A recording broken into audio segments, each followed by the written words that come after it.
حضرات، گزشتہ جمعے میں میں نے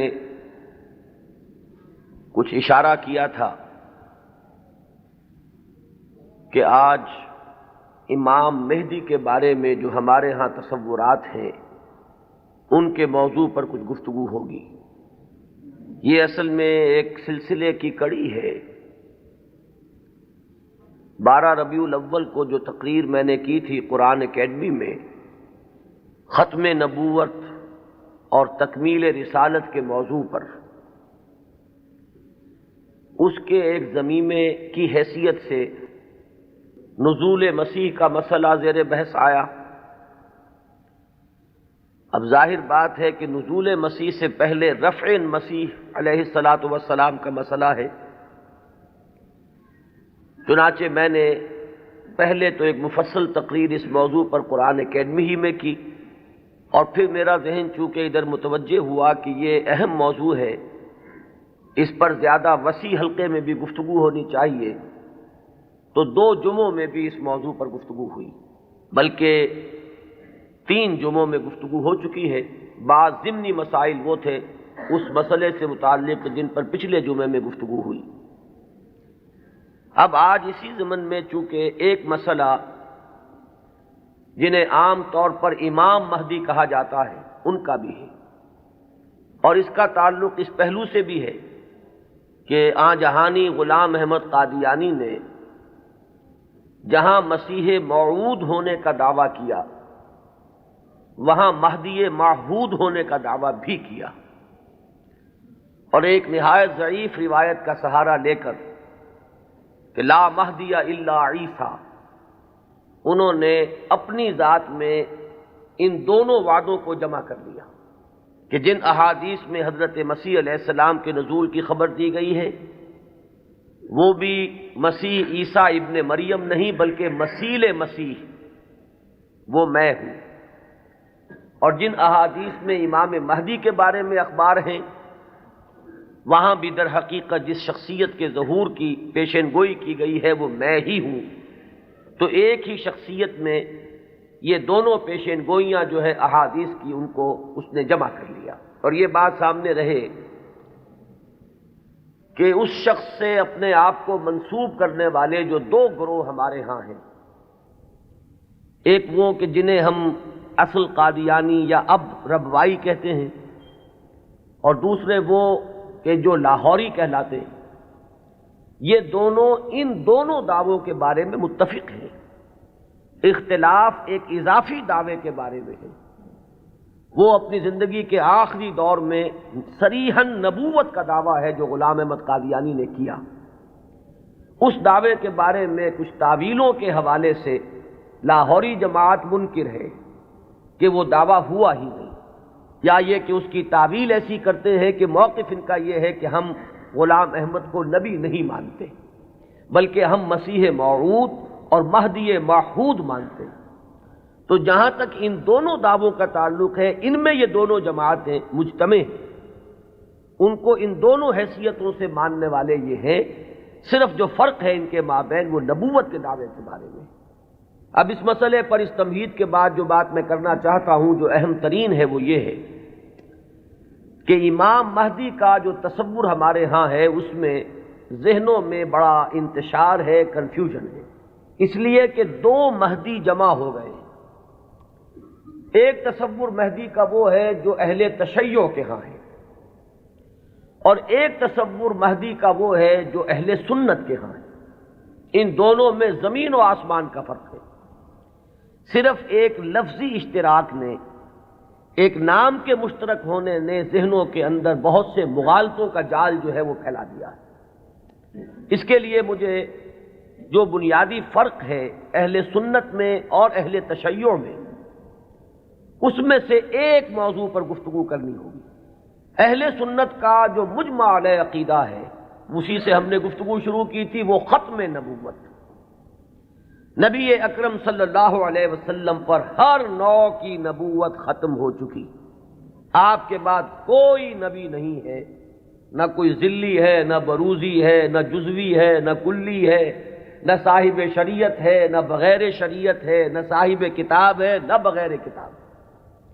نبوت کی بنیاد ہے وحی نبوت پر، اور وحی نبوت کا دروازہ بند ہو چکا، یہ کھڑکی ہمیشہ ہمیش کے لیے بند ہو۔ اسی ضمن میں نبوت کا خاصہ ہم مانتے ہیں عصمت، معصوم ہونے۔ معصومیت جو ہے یہ خاصہ نبوت ہے اہل سنت کے نزدیک۔ جب نبوت ختم ہوئی تو معصومیت بھی ختم ہوئی۔ اب خطا کا امکان ہے، اجتہاد کا دروازہ ہے، کھلا ہے، کوشش کرو، محنت کرو، صحیح سے صحیح رائے تک پہنچنے کے لیے ایڑی چوٹی کا زور لگاؤ، کتاب و سنت کے جو محکمات ہیں، جو اس کی اساسات ہیں، اس سے استدلال کرتے ہوئے، استنباط کرتے ہوئے نتائج تک خود پہنچو، یہ اجتہاد ہے۔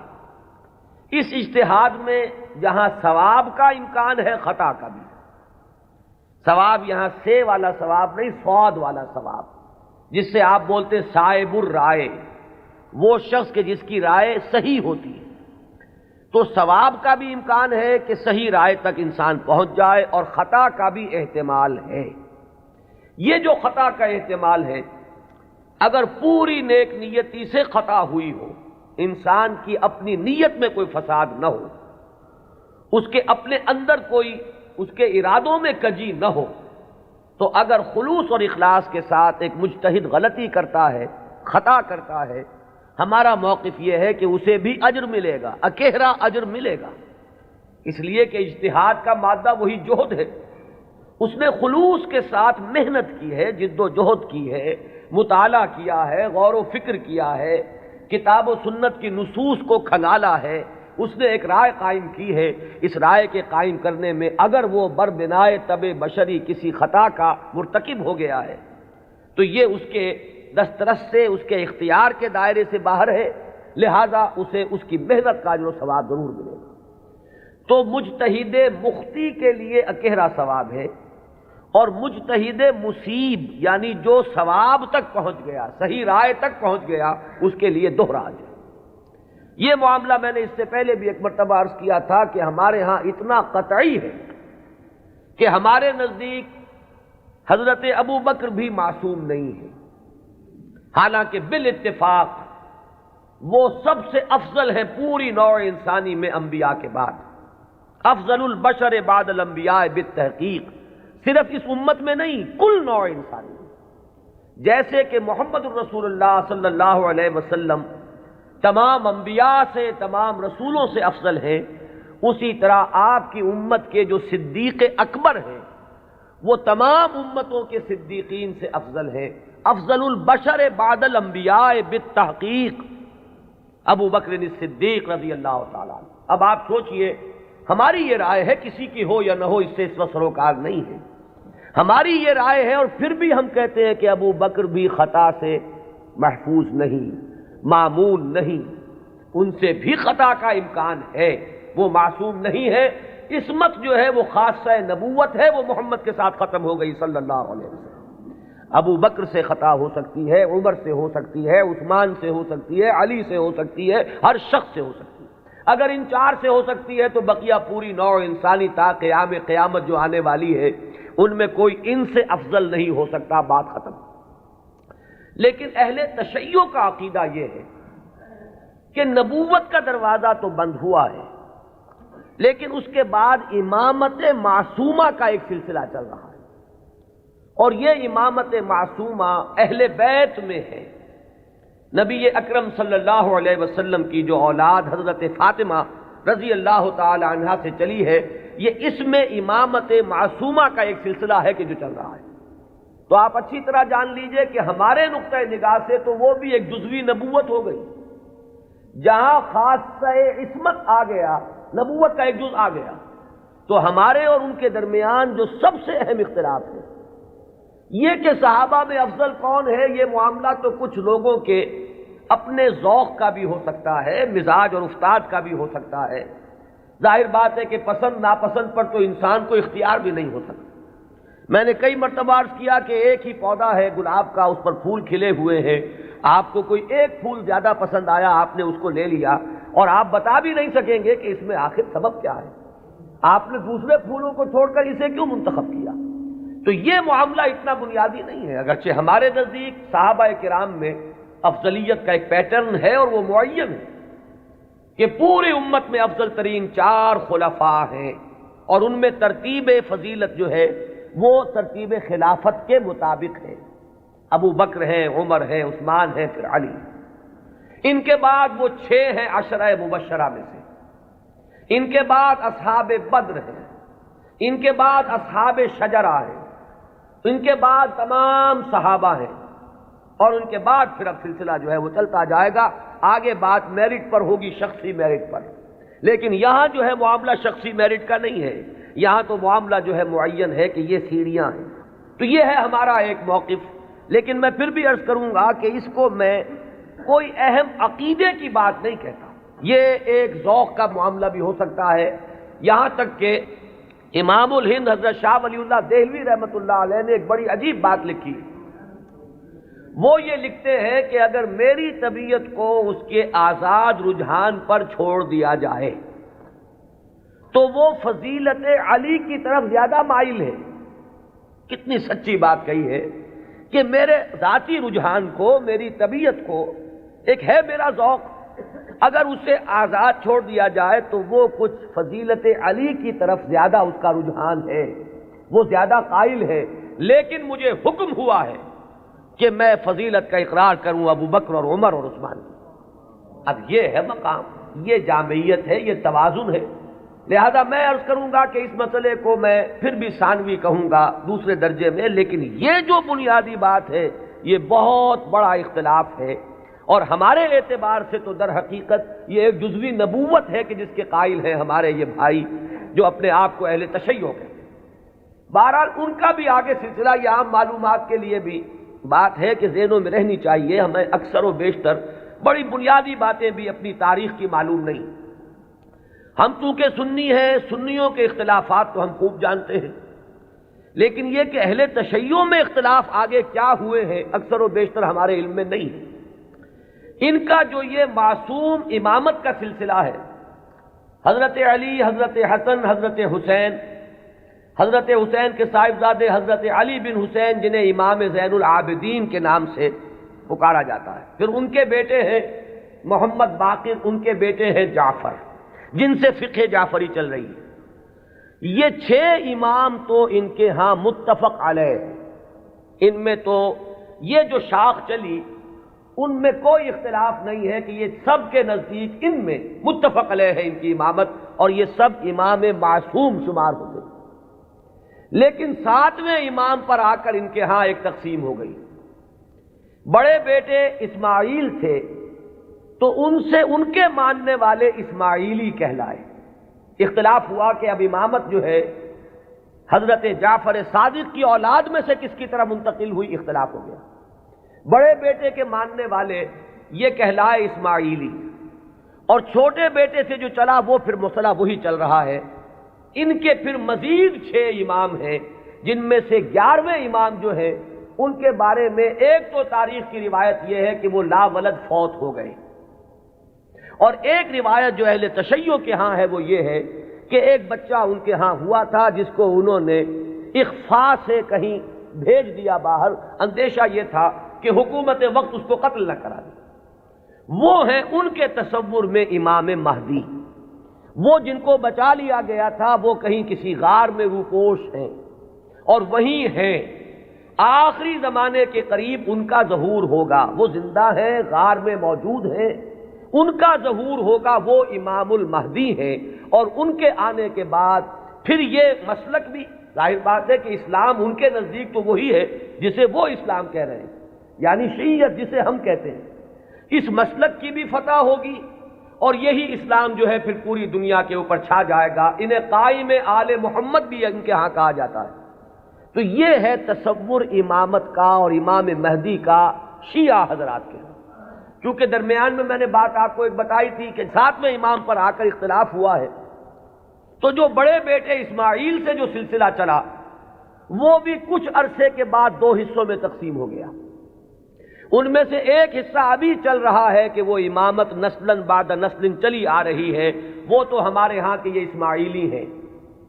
یہ اسماعیلی اس وقت جو ان کے امام ہیں آغا خان تھے، آغا خان کے پوتے اب ان کے امام ہیں، اب کریم آغا خان، یہ ان کے نزدیک امام معصوم ہیں، ان سے کسی خطا کا امکان ہی نہیں۔ سر سلطان محمد خان جو آغا خان تھے، ان کے تو یہ الفاظ بھی منقول ہوئے ہیں کہ جب میں شراب پیتا ہوں تو شراب جب میرے ہونٹوں کو مس کرتی ہے تو پاک ہو جاتی ہے۔ یعنی یہ امام معصوم تو وہ شے ہے کہ جس سے کوئی ناپاک چیز چھوئے گی تو پاک ہو جائے گی۔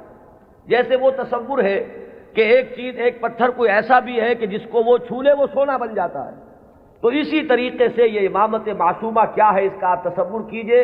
تو جو ایگزیکٹ لائن ہے امامت کی وہ تو در حقیقت ان کے ہاں ہے کہ وہ امامت معصومہ کا تصور جو ہے بغیر کسی سلسلے کے ٹوٹے ہوئے وہ چلا آ رہا ہے۔ ہمارے ہاں جن کو ہم آغا خانی کہتے ہیں، اسماعیلی کہتے ہیں، ان کے ہاں، ان کے ہاں دوسری شاخ وہ ہی تھی کہ اس میں بھی آگے چل کر امام غائب ہو گیا، وہ دوسرا امام ہے غائب۔ تو ایک امام غائب تو وہ ہیں جنہیں امام المہدی کہا جاتا ہے، وہ ہمارے ہاں کے جو عام شیعہ حضرات ہیں جنہیں اثنا عشری شیعہ کہتے ہیں، یعنی 12 اماموں کے ماننے والے۔ ایک وہ جو شاخ اوپر والی ہے اس کو شش امامیہ کہتے ہیں، یعنی 6 اماموں تک تو متحد آئے، اس کے بعد 6 کے بعد 7ویں امام پر ایک شاخ نکل گئی، تو وہ شش امامیہ کہلاتے ہیں ان کے نزدیک، اور خود کو یہ کہتے ہیں اثنا عشری۔ لہذا کسی بھی شیعہ دوست سے اگر بات ہو، آپ شیعہ کہیں گے تو وہ کچھ برا مانے گا، چپ رہے، آپ سے احتجاج نہ کرے تو بات اور ہوگی، لیکن یہ کہ اگر آپ ان سے مہذب انداز میں سوال کرنا چاہیں تو آپ کا سوال یہ ہونا چاہیے کہ کیا آپ اثنا عشری ہیں؟ یہ لفظ وہ ہے جو خود اپنے لیے اختیار کرتے ہیں۔ لہذا وہ 12 اماموں والا سلسلہ کے 6 متفق علیہ، 5 بعد میں، اور جو 12ویں امام ہیں ان کے وہ عہد طفولیت ہی میں کہیں ان کو بھیج دیا گیا کہیں حفاظت کے ساتھ، اور وہ کسی غار میں ابھی ہے اور وہ وہیں سے ظہور کریں گے۔ لہذا یہ جو اصل شیعیت ہے ان کا امام غائب ہے اور یہ اس کے انتظار میں ہے کہ وہ آئیں، ایک حالت منتظرہ جو ہے اس شیعیت پر یہ چلی آ رہی ہے۔ اس میں یہ بھی بتا دوں، یہ بھی دلچسپی کی بات ہے کہ حال ہی میں ایک بہت بڑا انقلابی قدم اٹھایا ہے خمینی نے یہ فلسفہ پیش کیا اور اس کو قبول حاصل ہو گیا ایران میں کہ یہ جو ہم امام منتظر کے انتظار میں رہیں گے اور کچھ نہیں کریں گے تو یہ تو بہت غلط معاملہ ہے کہ آنے والا ہی آئے گا تو کچھ ہوگا، ہم تو کچھ کر نہیں سکتے۔ اس نے تو ہمارے اوپر تعطل طاری کر دیا ہے، ہم لوگ جو ہے بالکل ظالموں کے لیے اور غلط کار لوگوں کے لیے نرم چارہ بن گئے ہیں، جیسے چاہیں وہ کریں، ہم تو ہاتھ نہیں پکڑ سکتے، اس لیے کہ ہم تو منتظر ہیں کہ کوئی آنے والا آئے گا تو صورت بدلے گی۔ تو انہوں نے فلسفہ پیش کیا کہ جب تک وہ امام غائب ظاہر نہیں ہوتے، نائب امام کی حیثیت سے کوئی شخص وہ تمام اختیارات ہاتھ میں لے سکتا ہے جو اصل میں امام کے۔ لہذا امام خمینی جو ہے اس وقت نائب امام ہے، وہ امام جو غائب ہیں ان کے نائب کی حیثیت سے وہ سارے اختیارات اور حقوق جو امام کے ہیں وہ اب امام خمینی کے پاس ہیں، اور اپنے کانسٹیٹیوشن میں انہوں نے اس کو ایک خاص اصطلاح دی ہے، یہ ہے ولایت فقیہ، کہ یہ وہ شخصیت ہے کہ جو بھی حکومت کا ڈھانچہ نیچے بنے گا، کوئی صدر منتخب ہو، کوئی وزیر اعظم منتخب ہو، پارلیمنٹ ہو، یہ سارا ڈھانچہ چلتا رہے گا، لیکن اوپر تلوار لٹکی رہے گی ولایت فقیہ کی کہ جس کو جس وقت چاہے وہ برطرف کر دے۔ یہی وجہ ہے کہ وہ ابو الحسن بنی صدر جو ہے وہ پیرس میں بیٹھے ہوئے ہیں، حالانکہ بہت بڑی اکثریت سے اس وقت ہمیں یہی بتایا گیا تھا واللہ عالم کہ بڑی عظیم اکثریت سے وہ صدر منتخب ہوئے تھے، لیکن بہرحال یہ تو نیچے کا ڈھانچہ ہے، اصل میں تو اوپر ولایت فقیہ ہے، اس کا اعتماد حاصل رہے گا تو کوئی شخص رہے گا، ورنہ نہیں۔ میں یہاں نہ کوئی تنقید کرنا چاہتا ہوں نہ کسی اختلاف کا اظہار، آپ کو بتا رہا ہوں کہ بات سمجھ میں آئے کہ امام مہدی کا اصل کانسیپٹ کیا ہے۔ یہ لفظ زیادہ جو ہے معروف جو در حقیقت اس شیعہ نظریے کے تحت ہے۔ ابھی میں آپ کو بتاؤں گا کہ ہمارے ہاں تو جو روایات کسی قدر پائے کی ہیں، کوئی ان کی حیثیت ہے، وہاں مہدی کا لفظ ہے ہی نہیں، کہیں بھی نہیں۔ اس اعتبار سے معاملہ بڑا مختلف ہے، کچھ خبریں ہیں ہمارے ہاں وہ میں ابھی عرض کروں گا، لیکن امام مہدی کی اصل شخصیت، ان کے بارے میں سارے تصورات، ان کا وہ مقام اور مرتبہ، یہ ساری چیزیں جو ہمارے ہاں عام ہیں، یہ در حقیقت ہماری نہیں بلکہ اہل تشیع کی، وہ ہے تصور شیعہ حضرات کا جو ہمارے ہاں عام ہو گیا ہے۔ اب آئیے جو ہمارا مسئلہ ہے، اہل سنت کے ہاں بھی یہ خبریں موجود ہیں، بلکہ میں اس کو شروع کروں گا ختم نبوت کے بعد وہ کیا اقدامات ہیں کہ جو اس امت میں اللہ تعالیٰ نے اپنی مشیت کاملہ کے تحت کیے ہیں، کہ جن کے بارے میں میں اس وقت جرأت کر کے ایک لفظ استعمال کر رہا ہوں کہ جو نبوت کی قائم مقامی کی حیثیت اختیار کر لیتے ہیں۔ ان میں سب سے پہلا قدم تو میں تفصیل سے عرض کر چکا ہوں، قرآن کی حفاظت۔ اللہ تعالیٰ نے ذمہ لیا، انا نحن نزلنا الذکر وانا لہ لحافظون، ہم نے ہی اس الذکر کو نازل کیا ہے اور ہم ہی اس کے محافظ۔ یہ میں عرض کر چکا ہوں اس سے پہلے اپنی تقریروں میں کہ اس آیہ مبارکہ کا جو پہلا حصہ ہے وہ تو ایپلیکیبل ہے تورات پر بھی، انجیل پر بھی، زبور پر بھی، صحیفہ ابراہیم پر بھی۔ قرآن مجید میں تو گواہی ہے کہ حضرت ابراہیم کو بھی ایک کتاب ملی تھی، ان ھذا لفی الصحف الاولی صحف ابراہیم و موسیٰ۔ لیکن یہ کہ یہ پہلا حصہ تو سب پر ایپلیکیبل، ان کی عصبیت کہہ لیں، تعصب کہہ لیں، وہ پختہ ہو چکا ہے۔ لیکن یہ کہ ہر جگہ کچھ لوگ ہوتے ہیں کہ اگر انہیں متوجہ کیا جائے تو کسی حقیقت پر غور کرنے کے لیے تیار ہو جائیں۔ تو چونکہ ان کے ہاں جو بات چلی اجرائے وحی سے بات شروع ہوئی، تو ایک بڑی عام جو سطح ہے، کامن سینس کی سطح، اس پر وہ بات ان کی بڑی وزنی تھی۔ بات یہ تھی کہ جب نبوت کی اصل ضرورت ہے انسان کی ہدایت، تو انسان ختم نہیں ہوا، نبوت کیسے ختم ہو گئی؟ آخر نبوت، میں اب ان کی طرف سے بات کر رہا ہوں، کہیں کوئی مغالطہ آپ کو نہ ہو جائے، اس لیے کہ جب تک آپ اپنے مخالف کے موقف کو صحیح طور پر نہیں سمجھیں گے تو آپ کیسے اس کے بارے میں کوئی ججمنٹ آپ نہیں دے سکتے۔ ان کی دلیل کیا ہے کہ نبوت کوئی ہابی تو نہیں تھی بعض اللہ کی، جب چاہا جاری رکھا، جب چاہا ختم کر دیا۔ یہاں ہر چیز جو ہے حکمت کے ساتھ ہے، کوئی مقصد ہے، کوئی غایت ہے، ربنا ما خلقت ھذا باطلا۔ تو نبوت کی اصل غرض و غایت نوع انسانی کی ہدایت یا اتمام حجت۔ اب وہ نوع انسانی ختم نہیں ہوئی تو نبوت کیسے ختم ہو گئی؟ وحی کا دروازہ کیسے بند ہو گیا؟ یہ دلیل تھی جو کامن سینس کے لیول پر کافی اپیلنگ ہے، بات سمجھ میں آتی ہے۔ یہاں ہمیں سمجھنا ہوگا کہ جب ہم اس کے قائل ہیں کہ نبوت، وحی نبوت کا دروازہ بند ہو گیا، تو خلق کی ہدایت کی جو ضرورت ہے اس کو اب کن ذرائع سے پورا کیا گیا، ان چیزوں کو اگر سمجھ لیا جائے تو وہ دلیل کٹ جائے گی۔ پہلی بات میں عرض کر چکا ہوں پوری تفصیل سے اپنی سیرت کی تقاریر میں بھی اور بعد میں بھی، کہ پہلی بات یہ کہ ہدایت خداوندی اپنے مرحلہ تکمیل کو پہنچ گئی قرآن مجید میں۔ اس حقیقت کا جتنا ادراک ہوگا اور شعور کی سطح پر جتنی ریئلائزیشن ہوگی اس کی، اتنا ہی یوں سمجھیے کہ اس فتنے کا دروازہ بند ہوتا چلا جائے گا، کہ وہ ہدایت جو وحی کے ذریعے سے دینی مقصود تھی وہ اپنے کلائمیکس کو، نقطہ عروج کو، اپنے نقطہ کمال کو پہنچ چکی قرآن مجید میں۔ اور دوسری بات یہ کہ اس ہدایت خداوندی کا وہ جو اب مخزن ہے، علامہ اقبال کے الفاظ میں نوع انسان را پیام آخرین حامل او رحمت للعالمین، اس کی حفاظت کا ذمہ اللہ نے لیا۔ اب یہ ایک بہت بڑا ہسٹوریکل فیکٹ ہے کہ اگرچہ ہم مانتے ہیں سابقہ کتابیں بھی اللہ کی نازل کردہ تھیں، لیکن ان کی حفاظت کا ذمہ نہیں لیا گیا۔ کیا وجہ؟ ترجیح بلا مرجح تو ظلم قرار پائے گی، کوئی نہ کوئی بنیاد ہے ترجیح کی، کہ اس کی حفاظت کا ذمہ لیا اور ان کی حفاظت کا ذمہ نہ لیا۔ کیوں؟ اس لیے کہ یہ ہدایت کامل اور آخری ہدایت ہے۔ اگر یہ بھی گم ہو جائے تو پھر تو یا تو اس کھڑکی کو کھولیے، وہی نبوت کا دروازہ پھر کھلنا چاہیے، ورنہ یہ ہے کہ اگر یہ محفوظ ہے تو پھر کوئی منطقی ضرورت اور عقلی ضرورت اس کھڑکی کے کھولنے کی نہیں۔ تو پہلا انتظام جو اللہ نے کیا ختم نبوت کے بعد، جو ایک خلا پیدا ہوا ہدایت انسانی کے سلسلے میں، اس کے لیے پہلا انتظام قرآن مجید کی حفاظت۔ اب یہ کتاب محفوظ ہے تا قیام قیامت۔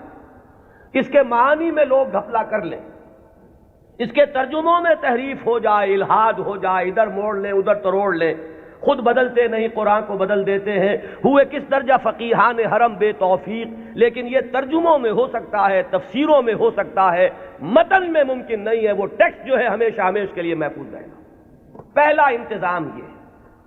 دوسرا انتظام جو ایک ضمانت دی ہے اللہ تعالیٰ نے اور جس کی خبر دی ہمیں محمد الرسول اللہ صلی اللہ علیہ وسلم، ضامن تو اللہ ہے لیکن اس کی خبر دینے والے اللہ کے رسول ہیں۔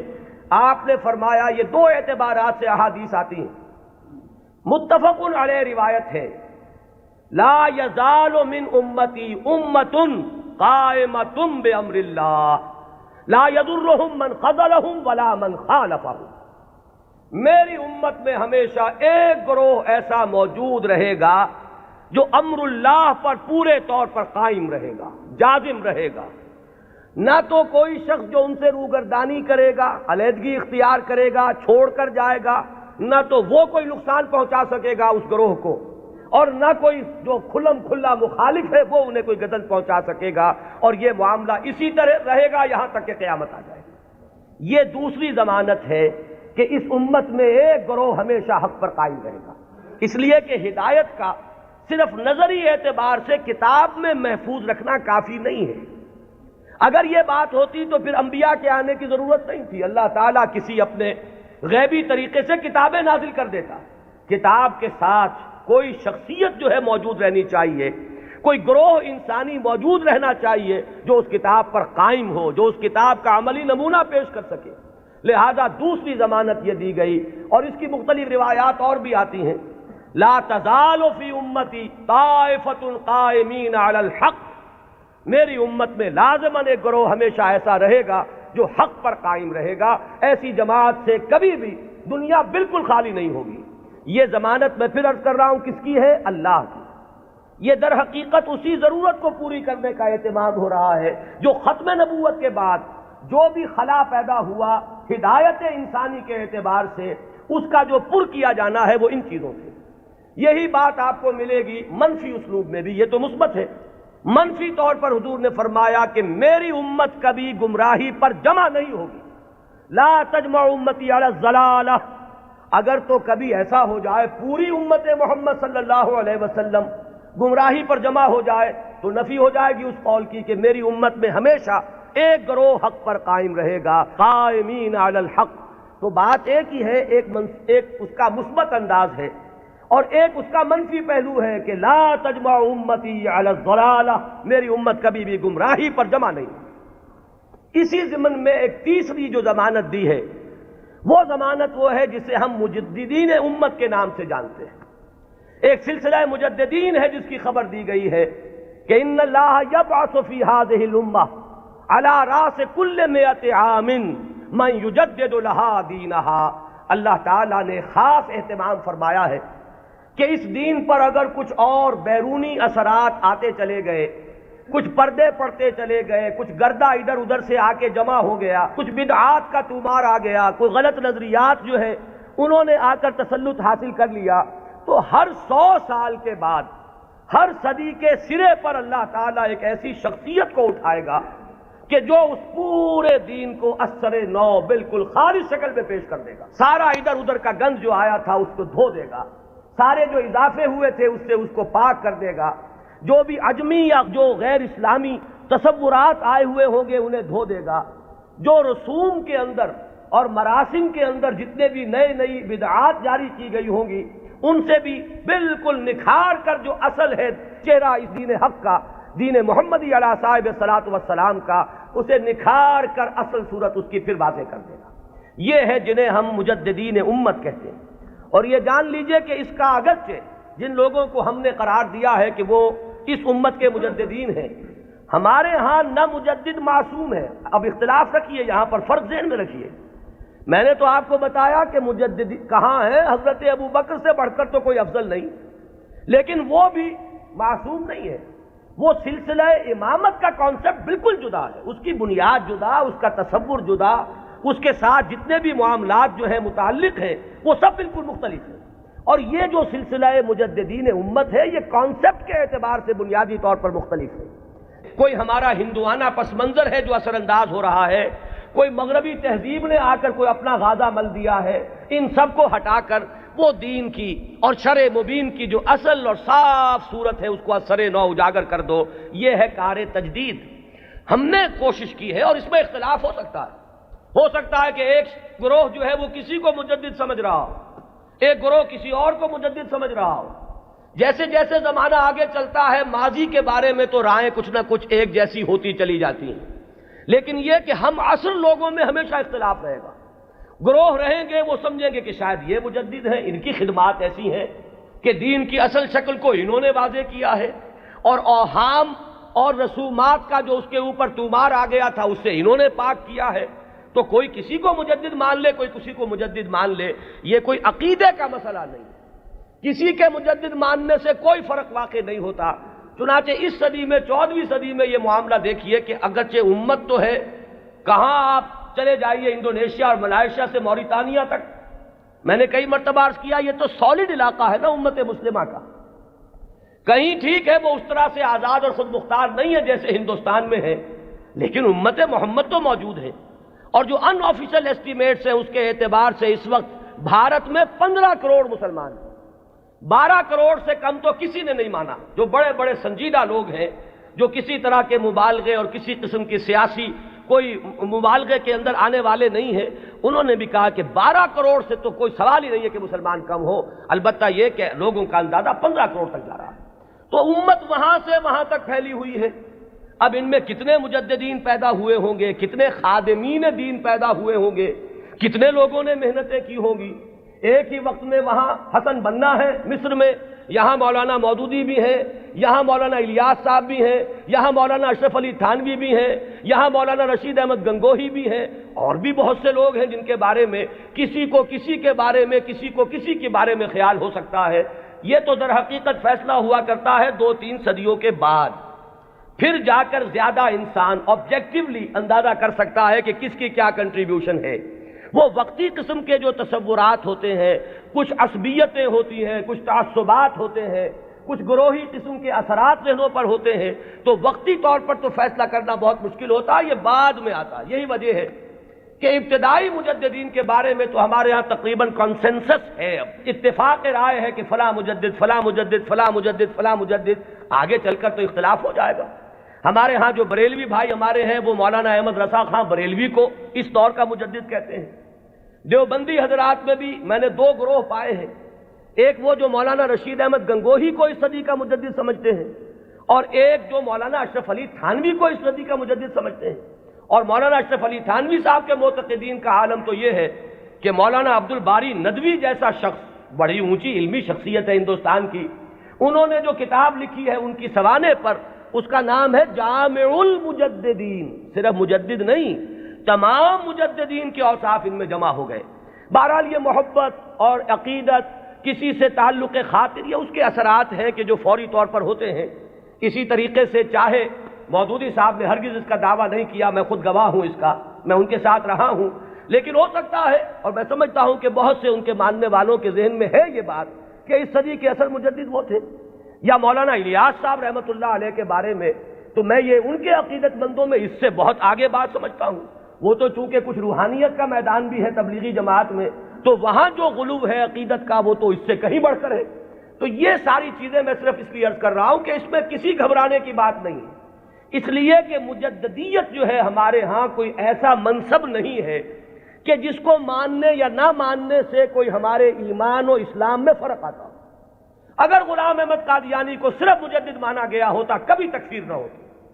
اب ہمارے یہ لاہوری بھائی جو ہیں جب اپنے مدافعت پہ آتے ہیں تو وہ کہتے ہیں کہ ہم تو صرف مجدد مانتے ہیں۔ ایک زمانے میں میں اسی وجہ سے اس بات کا قائل رہا کہ قادیانیوں کی تکفیر تو درست ہے، لیکن ان کے بارے میں ہمیں توقف کرنا چاہیے، اس لیے کہ یہ تو نبی نہیں مان رہے، لیکن ثابت یہ ہوا ہے کہ اس شخص نے نبوت کا دعویٰ کیا۔ اب کوئی شخص انکار کرے تو بات اور ہے، اور کم سے کم یہ کہ مسیح موعود مانتے ہیں اور وہ مہدی موعود مانتے ہیں، ان دونوں چیزوں کو انہوں نے جمع کر دیا، اور دعویٰ جو ہے اس کا ثابت ہے کہ اس نے نبوت کا دعویٰ کیا، لہذا ان کے انکار سے انہیں کوئی ریلیف نہیں مل سکتا۔ بہرحال جو بات میں عرض کر رہا تھا وہ یہ کہ ہمارا جو یہ تصور مجدد ہے اس کو ذہن میں رکھیے۔ تو اب اس سے آگے بحث کو بڑھائیے، جیسے سلسلہ نبوت و رسالت اپنے ارتقائی مراحل طے کر کے مقام عروج پر، کلائمیکس پر، درجہ کمال پر پہنچا محمد الرسول اللہ صلی اللہ علیہ وسلم کی ذات مقدسہ میں، اسی طرح بالکل منطقی طور پر سمجھیے کہ اب یہ مجددین امت کا سلسلہ بھی قیامت سے پہلے اپنے ایک تکمیلی مرحلے کو پہنچے گا، اور وہ تکمیلی مرحلہ کیا ہے کہ اس امت کی ایک ایسی تجدید ہوگی، اس دین کی ایک اتنی مکمل تجدید ہوگی وہ دین کے جسے اب پوری دنیا کا دین بننا ہے، جس کی خبر دی ہے محمد رسول اللہ صلی اللہ علیہ وسلم نے، تو وہ اخبار و احادیث ہمیں ملتی ہیں کہ جن میں حضور نے یہ خبر دی ہے کہ قیامت سے قبل اور قرب قیامت کے زمانے میں میری امت میں ایک شخص ایسا پیدا ہوگا کہ جو اس دین کو دنیا میں غالب کرے گا، جو اس کے لیے پھر اثر نو ایک جد و جہد کرے گا۔ ظاہر بات ہے کہ وہ سلسلہ مجددین ہی کی آخری کڑی، اس لیے کہ قیامت کے سلسلے میں بات ہو رہی ہے قیامت سے پہلے پہلے ایک ایسی عظیم شخصیت جو ہے مسلمانوں میں پیدا ہوگی، وہ سلسلہ مجددین امت کا یوں سمجھیے کہ مقام عروج ہے، وہ اس کا کلائمیکس ہوگا، وہ اس کا تکمیلی درجہ ہوگا۔ اس ضمن میں جو احادیث آتی ہیں ان کو ہم دو بڑے بڑے گروہوں میں تقسیم کر سکتے ہیں۔ پہلی بات تو یہ جانیے کہ کوئی حدیث اس بارے میں سند کے اعتبار سے اتنی قوی نہیں ہے کہ امام بخاری رحمت اللہ علیہ نے جو اپنا معیار بنایا تھا قبول روایت کا اس پر پوری اتر جائے۔ سب سے کڑا معیار امام بخاری کا ہے، یہی وجہ ہے کہ یہ کہا گیا ہے کہ اصح الکتب بعد کتاب اللہ صحیح البخاری۔ حدیثوں کی چاند پھٹک، کس روایت کو قبول کریں گے کس کو نہیں کریں گے، ہر محدث نے اپنے کچھ شرائط بنا لی، ایک پیمانہ بنا لیا۔ یوں سمجھیے جیسے یہ بجری جہاں کرشرز لگے ہوتے ہیں اور اس کے بعد وہ کرش سٹون جو ہے وہ کنویئر بیلٹ پر آتا ہے اور مختلف سائز کی چھلنیاں لگی ہوتی ہیں۔ کوئی چھوٹے سائز کی چھلنی ہے، اس میں سے چھوٹے چھوٹے پتھر جو ہے وہ نکل جائیں گے، اس سے آگے چل کر اور چونکہ گریڈنگ کرنی ہے کہ آدھے انچ سے کم چاہیے بجری تو یہ اس چھلنی میں سے نکل گئی، وہ لے جائیے۔ پھر اس کے بعد آپ کو چاہیے آدھے انچ سے لے کر 1 انچ تک تو اگلی چھلنی ہے، وہ اس میں سے نکلیں گے، اس سے آگے اور بڑھتا چلا جائے گا، گریڈنگ ہو جائے گی اس میں۔ تو محدثین نے گریڈنگ قائم کی ہے اپنے معیار میں، اور ٹاپ کا معیار جو ہے سب سے باریک چھلنی جو لگائی ہے وہ ہے در حقیقت امام بخاری رحمت اللہ علیہ کی۔ لہذا اس معیار پر جو حدیث آ گئی تو ہم یہ کہتے ہیں کہ اب سند کے اعتبار سے تو کلام نہیں، وہ جو معاملہ ہے تو اس سطح پر کوئی حدیث بھی نہ مہدی کے نام کے ساتھ نہ بغیر نام کے ہمارے ہاں صحیح بخاری میں کوئی روایت موجود نہیں ہے اس ضمن میں۔ یہ تو پہلی بات ہے جسے نوٹ کر لیجئے، یعنی سند کے اعتبار سے ٹاپ کے درجے پر تو کوئی حدیث نہیں۔ اس کے بعد نمبر 2 جنہیں ہم صحیحین میں بریکٹ کرتے ہیں، امام بخاری کے ساتھ امام مسلم کی صحیح، یہ بریکٹ ہو کر صحیحین، یہ ذرا ایک دائرہ بن گیا۔ امام مسلم کے شرائط بھی تقریباً وہی ہیں اگرچہ تھوڑے سے کم۔ اس پر ایک روایت آئی صرف، اور اس روایت میں کہیں مہدی کا نام نہیں ہے، صرف اتنی خبر ہے کہ آخری زمانے میں قیامت سے قبل اللہ تعالیٰ ایک ایسی شخصیت کو ظاہر کرے گا، اور خاص طور پر اس کا جو ذکر ہے وہ یہ ہے کہ اس وقت زمانے میں اتنی خوشحالی ہو جائے گی، مسلمانوں کے ہاں اتنی دولت جمع ہوگی کہ وہ لپیں بھر بھر کر لوگوں کو تقسیم کرے گا اور دولت ختم نہیں ہوگی۔ یہ ایک عمومی خوشحالی کا، جیسے خلافت راشدہ کے بارے میں ہم کہتے ہیں کہ لوگ اپنی زکوٰۃ اور صدقات لے کر گھومتے تھے اور کوئی لینے والا نہیں تھا، تو اسی طرح کی برکات کا کوئی ظہور ہونے والا ہے، صرف اس کی خبر دی ہے حضور نے، اور وہ ایک عظیم شخصیت کے ذریعے سے ہوگا۔ اس میں کسی کا ذکر نہیں ہے نام کیا ہوگا، اس کے والد کا نام کیا ہوگا، وہ کس قبیلے سے ہوگا، وہ کس نسل سے ہوگا، کسی کا کوئی ذکر نہیں۔ تو صحیحین کا تو معاملہ یہ ہے کہ صحیح بخاری میں سرے سے کوئی روایت نہیں، موضوع ہی موجود نہیں۔ جبکہ یہاں کنٹراسٹ کے لیے میں آپ کو بتا دوں، میں نے جو تقریریں کی ہیں حضرت عیسیٰ کے نزول کے بارے میں علیہ الصلاۃ والسلام، وہ روایات جو ہیں وہ صحیحین کی ہیں، وہ متفق علیہ ہیں، وہ بخاری میں بھی ہے مسلم میں بھی ہے۔ لہذا زمین و آسمان کا فرق ہے۔ ان دونوں کو ہمارے ذہنوں میں عام طور پر جو بھی تصورات سنی سنائی باتوں سے ہمارے ذہنوں میں بن گئے ہیں، تو تقریباً ان دونوں کو ہم وزن ہم نے کیا ہوا ہے، بہت فرق ہے۔ حضرت مسیح علیہ السلام کے نزول کی خبریں اور اس کی پیشین گوئیاں اور اس کی احادیث بہت قوی ہیں سند کے اعتبار سے۔ اکثر و بیشتر روایات اس میں وہ ہیں کہ جو متفق علیہ ہے، کہ صحیح بخاری میں بھی ہے، صحیح مسلم میں بھی ہے۔ جبکہ یہ جو تصور ہے، ایک کانسیپٹ جو ہے امام المہدی کا، وہ میں بتا چکا ہوں اصلاً تو یہ ایک شیعی کانسیپٹ ہے، وہ سارے تصورات جو اس کے ساتھ ہیں وہ اہل تشیع کے ہیں۔ لیکن ہمارے ہاں اگر کوئی تصور ہے تو وہ تصور اول تو سند کے اعتبار سے اتنا قوی ہے ہی نہیں کہ شرائط بخاری پر پورا اترے، وہ تو بات نیچے آ گئی۔ اس سے نیچے جو روایت ملی صحیحین میں صرف ایک امام مسلم لائے ہیں، اور اس میں نہ کسی نام کا ذکر ہے، نہ تفصیلات ہیں، نہ کسی نسل کا ذکر ہے، کس قبیلے سے ہوگا، بس ایک عظیم شخصیت کا ظہور ہوگا۔ تو اس کو تو یوں سمجھیے کہ وہی سلسلہ مجددیت کا یہ نقطہ عروج ہے، یہ اس کا تکمیلی مرحلہ ہے۔ البتہ جب ہم صحیحین سے نیچے اترتے ہیں تو اب بہت سی احادیث ملتی ہیں۔ ان احادیث کو بھی آپ دو خانوں میں اپنے ذہن میں رکھ لیجئے۔ ایک تو وہ احادیث ہے کہ جن میں ان کا نام مہدی مذکور ہے، اور اس سے بھی بہتر اور قوی تر احادیث وہ ہیں کہ جن میں نام نہیں ہے۔ پھر ان میں ایک اور فرق ہے، کہیں تو یہ بتایا گیا کہ وہ خاندان فاطمہ سے ہوگا رضی اللہ تعالی عنہا، میری عطرت سے، اہل بیت سے، من ولد فاطمہ کے الفاظ بھی بعض روایات میں ہیں۔ بعض روایات وہ ہیں کہ جن میں فرمایا گیا ہے کہ بنو عباس میں سے ہوگا، بعض روایات میں یہ کہ قرشی ہوگا، بعض روایات میں نام ایک اور بھی آیا حارث نام ہوگا، بعض روایات میں نام آیا ہے کہ اس کا نام میرا ہی ہوگا، محمد صلی اللہ علیہ وسلم۔ ہم یہ ان کے اعتبار سے، آنے والے کے نام کے اعتبار سے نہیں کہہ رہے، صلی اللہ علیہ وسلم ہم نے حضور کے نام کی مناسبت سے کہا۔ تو میرا نام ہوگا، اس کے والد کا نام بھی میرے ہی والد کے نام پر ہوگا، یعنی وہ بھی محمد ابن عبداللہ ہوگا۔ اور یہاں میں آپ کو ایک بات بتا دوں کہ یہ جو ابھی 2 سال قبل یا شاید اب تیسرا سال ہے، جو حادثہ ہوا تھا حرمین میں اور مسجد الحرام پر کچھ لوگوں نے قبضہ کیا تھا، مقابلہ ہوا، میں اس کی تفصیل میں نہیں جانا چاہتا کہ اس کے اسباب کیا تھے اور کیا ان لوگوں کا اصل موقف تھا اور وہ کیا کرنا چاہتے تھے، لیکن وہاں بھی ایک شخص نے اپنے مہدی ہونے کا اعلان کیا اور وہ محمد ابن عبداللہ ہی تھا۔ اس کا نام بھی محمد اور اس کے والد کا نام بھی عبداللہ، قحطانی ہے وہ، اور وہ عرب تو ہے، لیکن یہ کہ بہرحال اب جو بھی ان کے بارے میں معلوم نہیں ہے کہ آیا جو لوگ موقع پر قتل ہو گئے ہیں وہاں ان میں وہ ہے یا نہیں، پھر یہ کہ جو لوگ بعد میں پکڑ کر قتل کیے گئے ہیں سزا کے طور پر ان میں وہ ہے یا نہیں، کچھ پتہ نہیں۔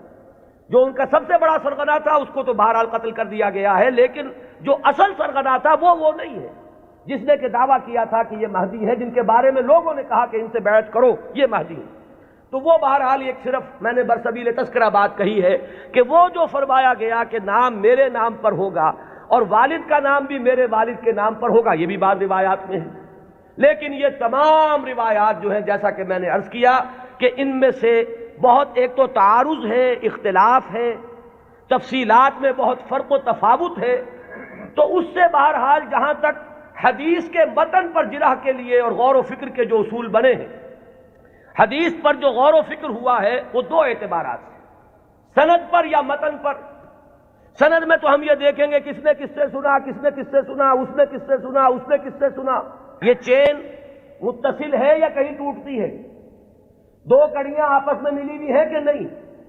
پھر ہر کڑی کے بارے میں دیکھیں گے یہ فاسق تو نہیں تھا، اس کے بارے میں کوئی جھوٹ کی گواہی تو نہیں ملی تھی کہ جھوٹ بھی بول دیتا تھا۔ تو یہ سارا معاملہ تو ہے سند کا کہ جتنے بھی راوی ہیں متصل ہو روایت کا سلسلہ نمبر 1، اور جو راوی ہیں وہ سب کے سب ثقہ ہو، قابل اعتماد ہو، نیک لوگ ہو، یہ گفتگو تو ہے سند پر۔ جو محدثین نے اکثر و بیشتر کام اسی پر کیا ہے، وہ متن پر زیادہ زور نہیں دیتے، وہ تو سند دیکھتے ہیں بات آ رہی ہے کس سلسلے سے۔ ایک ہوتا ہے کسی حدیث کے مضمون پر غور کر کے اور پھر یہ دیکھا جائے کہ اس میں کیا ہے، کوئی چیز ایسی تو نہیں جو خلاف عقل ہو، کوئی چیز ایسی تو نہیں جو کتاب و سنت کی دوسری منسوخ چیزوں کے خلاف ہو، بالکل واضح طور پر کوئی چیز مخالفت کر رہی ہو قرآن اور حدیث کی۔ اور اسی میں ایک اصول یہ بھی تھا کہ ہمارے ہاں جو اختلافات ہوئے بعد میں سیاسی اور اس کی وجہ سے گروہ بندیاں ہوئی ہیں، تو کچھ حدیثیں یا کچھ روایتیں جو بنائی گئی اس دور میں ان میں کچھ نام داخل کر دیے گئے۔ بنو عباس کو اپنے سپورٹرز درکار تھے، تو انہوں نے کچھ ایسی حدیثوں کے اندر کوئی اہتمام، اور یہ ضروری نہیں کہ بنو عباس نے کیا ہو، یہ آپ کو معلوم ہے کہ بادشاہ سے بڑھ کر بادشاہ کے وفادار ہر دنیا میں موجود رہے، تو ان کے حواریین نے ان کی خوشنودی حاصل کرنے کے لیے کچھ حدیثیں گھڑ دی ہوں کہ بنو عباس میں سے ہوگا ایک خلیفہ مہدی، اور اسے تو بڑا انعام پھر ملا ہوگا جس نے آ کر وہ روایت سنائی ہو۔ تو یہ ہوتے ہیں وہ محرکات جو وقتی طور پر اختلافات کی بنیاد پر جو روایتیں گھڑی گئی ہیں ان میں چھان پھٹک کرتے ہیں ان اصولوں پر۔ چنانچہ یہاں تک روایت کے الفاظ ملتے ہیں کہ وہ جو مہدی جب آئے گا تو اس کے جھنڈے کالے رنگ کے ہوں گے اور وہ خراسان سے آئے گا۔ اب ابو مسلم خراسانی آیا تھا جس نے بنو امیہ کی حکومت کا تختہ الٹا اور بنو عباس کی حکومت قائم کی۔ ظاہر بات ہے کہ یہ روایت خود بول رہی ہے کہ یہ بنو عباس کے خوشامدیوں نے بنو عباس کو خوش کرنے کے لیے یہ کوئی روایت گھڑی ہے، اور چونکہ یہ درجہ ثالث درجہ چہارم کی روایات ہیں لہذا ہمیں ان کے متن پر گفتگو کرنے کا حق حاصل ہے۔ صحیح ہے ان کی روایات کا معاملہ مختلف ہو جائے گا، سند کے اعتبار سے اتنی پختہ روایات جو ہے تو ہمیں سوچنا پڑے گا، توقف کرنا پڑے گا کہ ہماری عقل ٹھوکر کھا سکتی ہے، آخر ہمارا بھی تو، ہماری منطق بھی تو ٹیڑھی ہو سکتی ہے، وہاں ہمیں رکنا ہوگا۔ لیکن جہاں معاملہ روایت کے اعتبار سے اتنا پختہ نہیں ہے تو ظاہر بات ہے کہ وہاں متن پر گفتگو ہوگی۔ تو اکثر و بیشتر روایات تو اسی نوعیت کی ہیں کہ کہیں، چونکہ آپ کو معلوم ہوگا یہ ہماری تاریخ کا ایک عجیب واقعہ ہے، بنو امیہ کی حکومت کا تختہ الٹا بنو عباس نے، لیکن بنو عباس نے اس کے لیے جو مسلمانوں کو اپنے گرد جمع کرنے کے لیے نعرہ بلند کیا وہ تو تھا خاندان بنی ہاشم اور بنی فاطمہ آل رسول، ان کا نعرہ لگایا، اور جب انہیں حکومت مل گئی تو سب سے بڑھ کر تشدد جنہوں نے کیا ہے آل فاطمہ پر، وہ یہی بنی عباس تھے۔ سیاست کے یہ کرشمے دیکھنے میں آتے ہیں، میری گناہ گار آنکھوں نے بھی ایک کرشمہ دیکھا ہے، وہ میں آپ کو سنا دوں۔ سعودی عرب کا اختلاف جب ہوا تھا مصر سے، تو اس کا نقشہ میری نگاہوں کے سامنے سن 62 میں پہلی مرتبہ میں نے حج کیا، اور اسی سن میں یہ رابطہ عالم اسلامی کی تاسیس ہوئی۔ مولانا مودودی بھی گئے تھے اس میں شرکت کے لیے، مولانا داؤد غزنوی بھی گئے تھے، میں تو گیا تھا والدین کے ہمراہ حج کے لیے۔ وہاں مولانا داؤد غزنوی نے یہ کہا کہ تم میرے سیکریٹری بن جاؤ، کیونکہ ہر مندوب جو آیا اس کے ساتھ کوئی سیکریٹری بھی ہے، تو مجھے اور کیا چاہیے تھا، اندھا کیا چاہے دو آنکھیں، کہ میں اس پورے اجلاس کو ان کے سیکریٹری کی حیثیت سے اٹینڈ کر سکوں۔ تو میں نے وہ پورا نقشہ دیکھا ہے۔ اس وقت صورت کیا تھی، اللہ تعالیٰ مغفرت فرمائے، شاہ سعود جو بڑے بھائی تھے شاہ فیصل کے بھی اور جو شاہ خالد ہیں ان کے، شاہ سعود اس وقت یوں سمجھئے کہ جو تقریر کی ہے ناصر کے خلاف اور مصر کے خلاف، اس سے زیادہ زہر میں بجھی ہوئی تقریر کوئی نہیں ہو سکتی۔ جملے مجھے ابھی تک یاد ہے، نحن فداء الاسلام بارواحنا واجسادنا وہم اعداء اللہ واعداء الدین واعداء الرسول، ہم تو اسلام کے فدائی ہیں، اپنی ارواح سے بھی، اپنے اجساد سے بھی، ہر چیز اپنی اسلام پر فدا کرنے کو تیار، اور یہ جو ہیں اللہ کے دشمن، اللہ کے رسول کے دشمن، اللہ کے دین کے دشمن۔ یہ انداز تھا۔ وہ کہیں تصویر اس زمانے میں چھپ گئی تھی، ظاہر بات ہے کہ مصر تو اس طرح کا آزاد ملک ہے جیسے ہمارا معاشرہ بھی ہے، یہاں سوشلسٹ بھی ہیں، ملحد بھی ہیں، وہاں بھی ہے۔ تو کسی ملحد رسالے میں یہ پولیگیمی پر ایک کارٹون چھپ گیا تھا، ایک مرغہ درمیان میں ہے اور چاروں طرف 9 مرغیاں، اور یہ کارٹون جو ہے وہ منسوب کیا تھا یہ ہے، یعنی اشارہ کیا جا رہا تھا توہین آمیز انداز میں نبی اکرم صلی اللہ علیہ وسلم۔ اس کارٹون کا ذکر انہوں نے کیا، یہ کر رہے ہیں وہ مصر میں، اور ظاہر بات ہے یہ ایسی چیز ہے کہ ہر مسلمان کا خون جو ہے کھول اٹھے گا اس کے تصور سے۔ لیکن یہ کہ پھر آپ سوچئے ہوا کیا، یہ جو اختلاف تھا مصر کا اور سعودی عرب کا، اب اختلاف ہوا 2 بھائیوں کا۔ شاہ فیصل نے جو اس وقت ولی عہد تھے تختہ الٹا، حکومت پر قبضہ کیا، وہی شاہ سعود اب جا کر بیٹھے ناصر کی گود میں، جن کی وہ تقریر تھی، انہیں پناہ ملی ہے تو ناصر کے ہاں ملی ہے۔ کشمکش تو سعودی عرب کی اور مصر کی تھی، شخصیات در حقیقت اس میں آ جایا کرتی ہیں وقتی طور پر۔ تو یہ تماشا میری گناہ گار آنکھوں نے بھی دیکھا، اور یہی تماشا تاریخ میں ہوا تھا کہ بنو عباس نے بنو امیہ کی حکومت کا تختہ الٹا اہل بیت رسول کے نام پر، اور پھر اہل بیت رسول پر جتنا ستم کیا ہے بنو عباس نے، اس کا اس نے اشیر بھی نہیں ہے کہ جو بنو امیہ نے کیا۔ بہرحال یہ جب معاملات ہیں تو کہیں بنی فاطمہ کے لیے وہ احادیث ہے، کہیں بنو عباس کے لیے ہے، تو ان روایتوں کا ہمارے ہاں کوئی اونچا مقام نہیں۔ البتہ وہ جو میں نے بات آپ کے سامنے عرض کی کہ دین کا جو ایک تصور ہمارا ہے بحیثیت مجموعی، ختم نبوت کے بعد ہدایت انسانی کا سلسلہ جو جاری ہے وہ کس شکل میں ہے؟ میں نے آج اسی لیے آیت شروع میں پڑھی تھی، وَلْتَكُمْ مِنْكُمْ أُمَّةٌ يَدْعُونَ إِلَى الْخَيْرِ وَيَأْمُرُونَ بِالْمَعْرُوفِ وَيَنْهَوْنَ عَنِ الْمُنكَرِ وَأُولَٰئِكَ هُمُ الْمُفْلِحُونَ۔ لوگوں اب شخصی نبوت کا دور ختم ہوا، وہ تو آخری اور کامل نبی تھے محمد صلی اللہ علیہ وسلم۔ اب تمہیں اجتماعی سطح پر ایک کام کرنا ہے، وہ کام جو ہوا کرتا تھا رسولوں کے ذریعے سے اب تمہیں کرنا ہے، بحیثیت امت کرنا ہے۔ وَكَذَلِكَ جَعَلْنَاكُمْ أُمَّةً وَسَطًا لِتَكُونُوا شُهَدَاءَ عَلَى النَّاسِ وَيَكُونَ الرَّسُولُ عَلَيْكُمْ شَهِيدًا۔ ہم نے تمہیں امت وسط بنایا ہی اس لیے ہے کہ رسول گواہی دے تم پر اور تم گواہ بن جاؤ پوری نوع انسانی پر۔ یہی ہے فطرت کے مطابق، عقل کے مطابق، منطق کے مطابق کہ وہ جو سلسلہ ختم ہوا رسالت کا، اور نبوت کا در حقیقت اس کی جگہ اب اس امت نے لی ہے. اب یہ کلیکٹیو رسپانسبلٹی ہے پوری امت کی. اور امت بحیثیت مجموعی کنتم خیر امت اخرجت للناس تأمرون بالمعروف وتنہون عن المنکر وتؤمنون باللہ. اور اگر پوری امت سو جائے، پوری امت کو اپنی ذمہ داری کا احساس نہ رہے، پوری امت جو ہے کہیں گم ہو جائے، اپنا قافلہ جو ہے وہ راستہ بھول چکا ہو، تب کیا کریں؟ وَلْتَكُمْ مِنْكُمْ أُمَّةٌ يَدْعُونَ إِلَى الْخَيْرِ. تم میں سے ایک گروہ تو رہنا ہی چاہیے، ایک جماعت تو ایسی ہونی ہی چاہیے. کچھ لوگ تو رہے کہ دنیا جب دنیا کی طرف دوڑ رہی ہو تو وہ دین کے لیے اپنے آپ کو وقف کر دیں. جب باقی لوگوں کی ایمبیشنز اور حوصلے اور ولولے ہوں دنیا کمانے کے، وہ ہر چیز کو تج کر صرف اللہ کے دین کی خدمت کا بیڑا اٹھا لیں. تو ایک گروہ، ایک جماعت تو رہنی ہی چاہیے. وَلْتَكُمْ مِنْكُمْ أُمَّةٌ يَدْعُونَ إِلَى الْخَيْرِ وَيَأْمُرُونَ بِالْمَعْرُوفِ وَيَنْهَوْنَ عَنِ الْمُنكَرِ وَأُولَٰئِكَ هُمُ الْمُفْلِحُونَ. اور جان لو کہ اصل فلاح کے حقدار وہی ہوں گے، انہی کو فلاح مل کر رہے گی. یہ ہے وہ قرآنی ہدایت جس کا اب میں نے جو بتایا آپ کو احادیث کے ذیل میں. تو پہلی بات تو یہ کہ قرآن کی حفاظت وہ قرآن سے ثابت، احادیث سے ثابت. دوسری بات یہ کہ ایسے ایک گروہ کا رہنا، اس کی ضمانت احادیث نے دے دی. لا تزال فی امتی طائفۃ قائمین علی الحق. میری امت میں ایک گروہ ہمیشہ رہے گا. اور یہ جان لیجئے یہ بھی ایک دلچسپ مسئلہ ہے. جو جماعتیں بنتی ہیں، جو گروہ اٹھتے ہیں اس کام کے لیے، ظاہر بات ہے وہ کسی شخصیت کے سہارے پر اٹھتے ہیں. یہ آپ کو اچھا لگے یا برا لگے. کچھ لوگ زیادہ آئیڈیلسٹ ہوتے ہیں، وہ شخصیت نہیں بلکہ زیادہ جو ہے وہ اجتماعیت میں بلیو کرنے والے ہیں.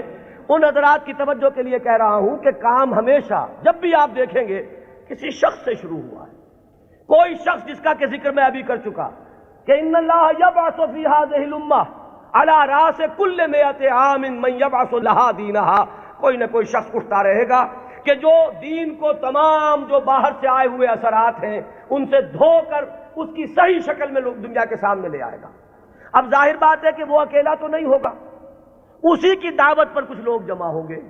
وہ پکارے گا من انصاری اللہ، میں یہ کام کا بیڑا اٹھا رہا ہوں، کون ہے جو میری مدد کرے؟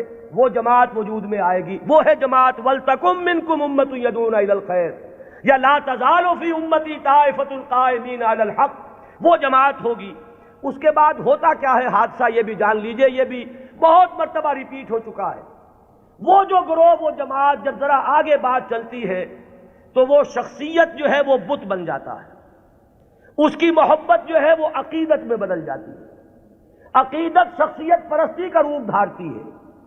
پھر اس کے ارد گرد اس کا نام لے کر جو لوگ اٹھتے ہیں وہ اپنی دنیا کو کمانے کا ذریعہ اس شخص کو بناتے ہیں.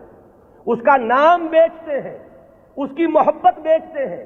وہ جو اقبال نے کہا یہی شیخ حرم ہے جو چرا کر بیچ کھاتا ہے، یہی ہے گلی میں بوزرو دلقے اویسو چادر زہرا. یہ جو لوگ بیچتے ہیں تو اپنے مصلحت کے لیے بیچتے ہیں، اس شخصیت کے لیے نہیں. اس نے ایک کام کیا، مسلمانوں کے دلوں کا وہ تارا بن گئی، آنکھوں کا تارا بن گئی وہ شخصیت. ظاہر بات ہے محبت پیدا ہوتی ہے. یہ بھی احادیث ملتی ہے کہ اللہ تعالیٰ جب کسی انسان سے، بندے سے محبت کرتا ہے تو وہ فرشتوں سے کہتا ہے میں فلاں بندے سے محبت کرتا ہوں، تم بھی محبت کرو. اس کے بعد اس کی محبت جو ہے خلق خدا کے دل میں ڈال دی جاتی ہے. بہت سے لوگ جانتے بھی نہیں کہ ہم اس سے کیوں محبت کرتے ہیں. محبت کرتے ہیں اس لیے کہ یہ خدائی تدابیر میں سے ہے. اب اس محبت کو کچھ لوگ ایکسپلائٹ کرنے والے آتے ہیں جو اپنی دنیا بناتے ہیں اس محبت کو بیچ کر.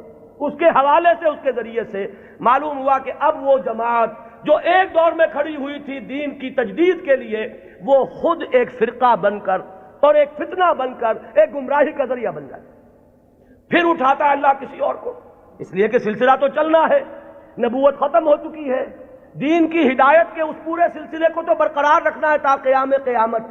پھر اللہ کا کوئی بندہ اٹھتا ہے، پھر وہ نعرہ لگاتا ہے، پھر کچھ لوگ جمع ہوتے ہیں، کچھ عرصے تک وہ جماعت رہتے ہیں، پھر وہ جماعت بھی پھر وہ گلتی ہے اور سڑتی ہے، اور اس کے اندر پھر وہی فرقے بندی پیدا ہوتی ہے. وہ ایک فرقے کا روپ دھار لیتی ہے اور اس میں پھر شخصیتیں جو ہے بت بن کر پجنے لگتی ہیں. پھر اللہ کسی کو اٹھاتا ہے. یہی پروسیس ہے جو عقلاً ممکن ہے، یہی پروسیس ہے جو منطقی طور پر ممکن ہے، اور یہی ہم تاریخ میں دیکھ رہے ہیں کہ ہر گروہ جو ہے وہ اٹھا ہے اور وہ تجدید دین اور خدمت دین کے داعیے سے اٹھا اور انہوں نے کام کیا، اس میں کوئی شک نہیں. ایک وقت میں دین کی صحیح تصویر لوگوں کے سامنے رکھی، وہ خدمتیں کر کے چلے گئے، بعد میں ان کے نام پوجنے لگے اور وہ پھر عقیدے بن گئے۔ آج ہمارے ہاں جو مزاروں کی پرستش ہو رہی ہے تو یہی تو ہے، جنہوں نے فاقوں پر فاقے کاٹے تھے، جن کے فاقے ضرب المثل ہیں، آج ان کی قبروں کے طفیل جو ہیں عیاشیاں ہو رہی ہیں۔ آج لوگ جو ہیں انہوں نے اپنی دنیا کمانے کا ذریعہ اس کو بنایا ہوا ہے۔ تو یہ وہی پروسیس ہے جو بہت زیادہ میگنیفائڈ فارم میں اور بڑی گھناؤنی صورت میں ہمارے سامنے موجود ہے۔ ہوتا یہی ہے، تو فرمایا کہ ایسا ہوتا رہے گا، قافلہ چلتا رہے گا۔ قرآن ہے، یہ قلعہ تو گڑا ہوا ہے، اس میں تو کہیں ادھر سے ادھر ہونے کا سوال ہی نہیں، یہ تو قائم و دائم ہے، اس کی حفاظت کا ذمہ لیا ہے۔ اس کے بعد ایک امت ایک گروہ بھی موجود رہے گی، اس کی بھی ضمانت ہے۔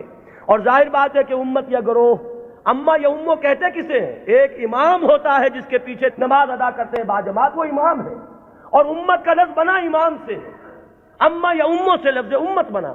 یہ جو شخص اٹھے گا، اس کے جو ساتھی ہوں گے، آبان و انصار ہوں گے، جو مددگار ہوں گے، یہ جماعت بنیں گے۔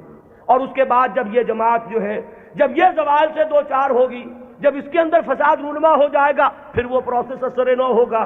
یہ چلتا رہے گا تا کہ قرب قیامت میں ایک عظیم شخصیت کا ظہور ہوگا، وہ اسی سلسلہ مجددین کی آخری کڑی ہوگا، وہ دین کی تجدید کرے گا، اس کے ساتھ مسلمان جمع ہو جائیں گے، متقین ہوں گے، صالحین ہوں گے، مخلصین ہوں گے، جہاد ہوگا، اعداء اللہ اعداء الدین کے ساتھ مقابلے ہوں گے، اور ان میں سر فہرست ہے یہود، اور یہود ہی کے ساتھ جب آخری مارکا ہو رہا ہوگا اور وہاں مسلمانوں کے قدم جو ہے وہ کمزور پڑ رہے ہوں گے، اس وقت وہ حضرت مسیح کا نزول ہوگا، اور وہ دجال اکبر جو یہود کا اس وقت سب سے بڑا لیڈر ہوگا، اسے بھی قتل کریں گے اور یہودیوں کا قلع کما کریں گے۔ یہ دونوں جو واقعات ہیں جمع ہو جاتے ہیں، نزول عیسیٰ علیہ السلام کا معاملہ بھی اور اس عظیم شخصیت کا معاملہ بھی۔ ہم یقین سے نہیں کہہ سکتے ان کا نام کیا ہوگا، یہ ساری خبریں فلاں قبیلے سے، فلاں خاندان سے، یہ اس سند کو نہیں پہنچی ہوئی ہیں کہ میں یا آپ کوئی رائے اس کی بنا پر حتمی طور پر قائم کر لیں۔ حتمی بات ایک ہی ہے کہ آخری زمانے میں اس امت میں ایک مجدد پیدا ہوگا، عظیم مجدد، اور وہ اس دین کی تجدید اس سطح پر کرے گا کہ جس کے بعد اس دین کا غلبہ پوری دنیا میں ممکن ہو جائے گا۔ یہ ہے اصل میں ہمارا تصور اہل سنت کا۔ آپ انہیں امام مہدی کہیں یا نہ کہیں، نام اختیار کریں یا نہ کریں، بہرحال یہ تصور ہمارے ہاں موجود ہے۔ البتہ اس کو بنیادی طور پر ڈیفرینشیٹ کیجئے اپنے ذہن میں، جو شیعہ حضرات کا تصور امام مہدی ہے، اس میں اور اس میں کوئی چیز مشترک نہیں، زمین و آسمان کا فرق ہے۔ اقول قولی ھذا واستغفر اللہ لی ولکم ولسائر المسلمین والمسلمات۔